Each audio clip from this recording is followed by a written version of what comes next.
Terkait dengan bekal orang tua mendidik anak ini, wah ini orang tua nih, bapak-bapak, ibu-ibu, gimana ini Pak Ditum? Kita mau dari mana dulu ini Pak Ditum?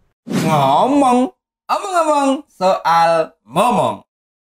Bismillah, mendidik itu bisa kita tanyakan. Kira-kira sebentar apa panjang? Panjang.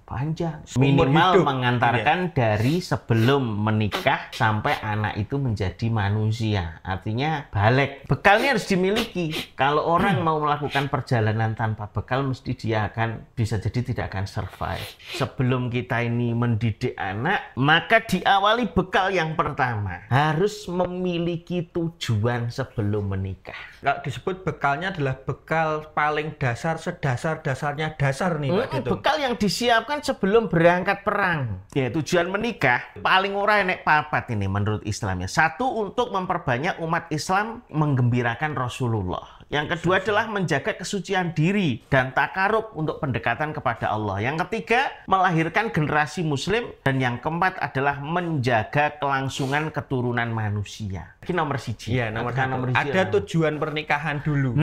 Jadi dua tujuan ngantenan iki. Tapi kan nggak apa-apa toh Pak Ditum, nek kita menikah pengennya bahagia sama pasangan kita. Ya memang, karena itu disebutkan di dalam Al-Quran. Wa min ayatihi an khalaqalakum min anfusikum azwajan litaskunu ilaiha wa ja'ala bainakum mawaddatan wa rahmah. Nah, di antara tanda-tanda kebesarannya ialah diciptakan. Allah menciptakan pasangan-pasangan untukmu dari jenismu sendiri agar kamu cenderung merasa tentram kepadanya.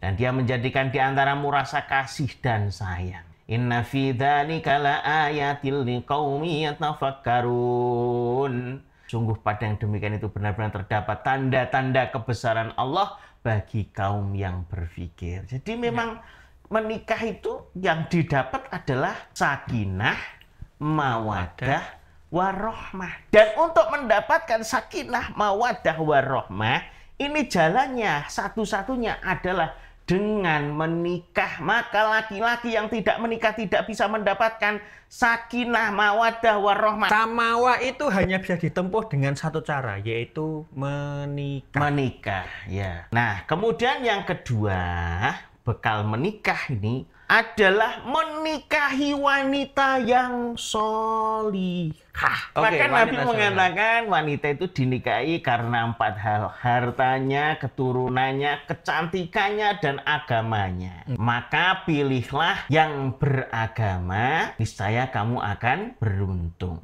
Agama dulu ya, solihah dulu nih. Iya, sugih ki bonus, nasab ki bonus, ayu ki bonus. Maka dikatakan di dalam surat An-Nur, wanita yang keji adalah untuk lelaki-lelaki yang keji. Dan laki-laki yang keji adalah untuk wanita-wanita yang keji pula. Dan wanita-wanita yang baik adalah untuk laki-laki yang baik. Dan laki-laki yang baik untuk wanita-wanita yang baik. Oke, berarti konsep dasarnya sebelum menikah nih, tidak perlu khawatir dulu, tapi memantaskan diri dulu untuk jadi solih dan solihah. Betul, untuk mendapatkan wanita yang solihah, bagaimana kita membangun diri menjadi lelaki yang soleh. Karena wanita yang soleh ini dia akan memiliki sikap sebagai seorang pendidik. Dia baik sebagai istri dan baik sebagai ibu. Oke, lanjut Pak Ditum. Ya, yang ketiga bekalnya ini saat durunge rampung, Pak, Bu ya, memiliki tanggung jawab. Karena anak yang durhaka itu bisa jadi disebabkan oleh orang tua yang durhaka. Rungokno iki, apa yang dimaksud orang tua yang durhaka? Orang tua yang membiarkan anaknya bertumbuh tanpa pendidikan agama. Itu adalah orang tua yang durhaka. Sekarang nomor 4. Nomor 4. Bekal menjadi seorang pendidik atau menjadi bekal mendidik orang tua mendidik ya, memiliki kemampuan praktek syariat ya, dalam merancang keluarga yang baik.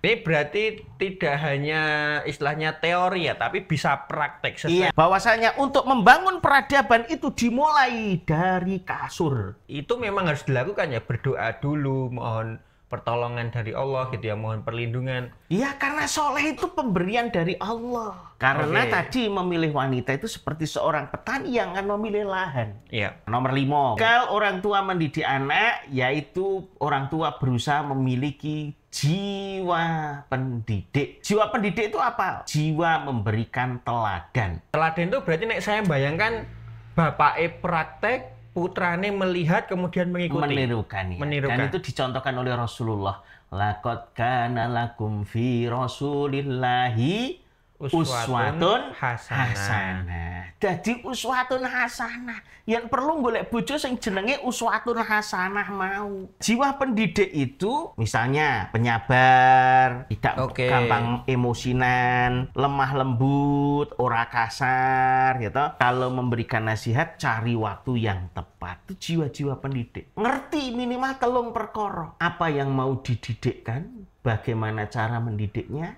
apa Siapa? kondisinya, Apa? kondisi yang dididik itu. Lanjut. Lanjut. Bekal keenam dalam mendidik mampu memberikan nafkah kepada istri dan anak. Maka diperintahkan hendaklah orang yang mempunyai keluasaan beri nafkah menurut kemampuannya. Artinya sebagai seorang laki-laki ini mesti memberikan nafkah. Seberapapun dia mampu. Semampunya ya. Iya, karena kalau laki-laki ya seorang ayah tidak memberikan nafkah, maka nanti dia tidak bisa mendidik. Maka mesti berusaha. Sebutkan di sana ar-rijalu qawwamuna 'alan nisa. Laki-laki ini menjadi pemimpinnya para wanita dilebihkan dari akalnya, hartanya, agamanya. Ya, 7 ya. Orang tua ketika dia mau mendidik anak harus berbekal keyakinan positif. Oke. Bahwa anak adalah investasi yang terbaik. Bahwasanya ketika anak Adam meninggal dunia terputuslah amalnya kecuali tiga hal.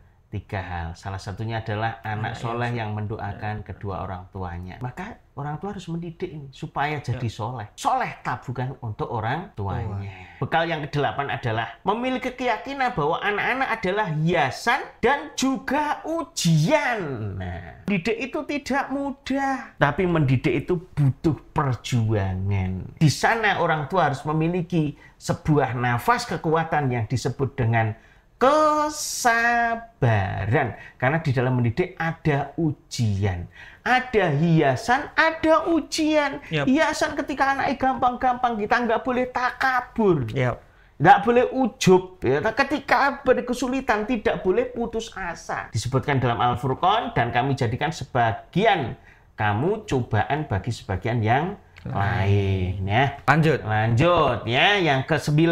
Kesolehan orang tua berpengaruh terhadap anak-anaknya. Maka kita sebagai orang tua, awak dhewe iki lho Mas Arif, ayo berusaha saling mengingatkan, menjadi orang tua yang soleh, karena itu akan berdampak kepada anak-anak kita. Jadi orang tua yang soleh itu termasuk akan berdampak kepada rezeki anak-anak kita. Terus berdoa, berjuang, meminta pertolongan kepada Allah di dalam mendidik tadi. Terakhir ya. Oh, terakhir nih. Oke, iya, terakhir betul. Gitu. Memiliki ilmu tujuan manusia diciptakan. Nah, ini sebenarnya sebagai landasan. Manusia ini diciptakan untuk apa? Karena ini puncak dari pendidikan tadi. Ya. Ya, maka kalau Nabi mengatakan, disebutkan oleh Ustadz Ahmad Jainuddin tadi beberapa halakoh kita ya toh, bahwasanya kullu ummati yadkhulul jannah. Nah, Nabi mengatakan begitu, kabeh umatku sesuk bakal mlebu swarga. Ila man aba kejaba sing wegah. Lah sahabat takon, "Wa man ya Rasulullah, sapa to sing wegah?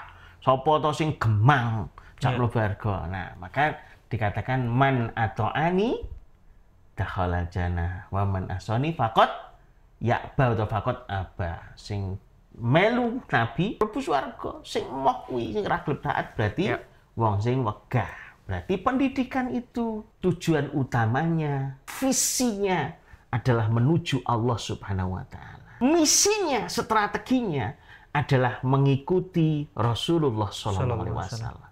Jalannya. Allah ini tujuannya, Rasulullah ini adalah dalane. Untuk bisa sampai ke sana dalane ya wulangannya Kanjeng Nabi mau. Mau dikatakan laqad kana lakum fi Rasulillahi uswatun hasanah. Oh no. Nah, ini kira-kira sakjane gitu ya. Tujuan manusia diciptakan itu apa sih gitu? Nah, iki cah cilik kae sini. Wa ma khalaqtul jinna wal insa illa liya'budun. Dan tidak aku ciptakan jin dan manusia kecuali hanya untuk beribadah kepada aku, kata Allah begitu. Nah, tujuan kita itu menyembah Allah Subhanahu wa Ta'ala. Jadi pekerjaan paling agung di dunia ini adalah menyembah Allah Subhanahu wa Ta'ala. Yang lain itu adalah variasi di dalam kehidupan. Kerja ki variasi. Yap. Wong jenenge kerja ki dalam rangka Beribadah. varian daripada penyembah tadi. Ya kadang perlu rehat barang, ya toh. Ya mungkin perlu touring barang Mas Arif. Iya, betul.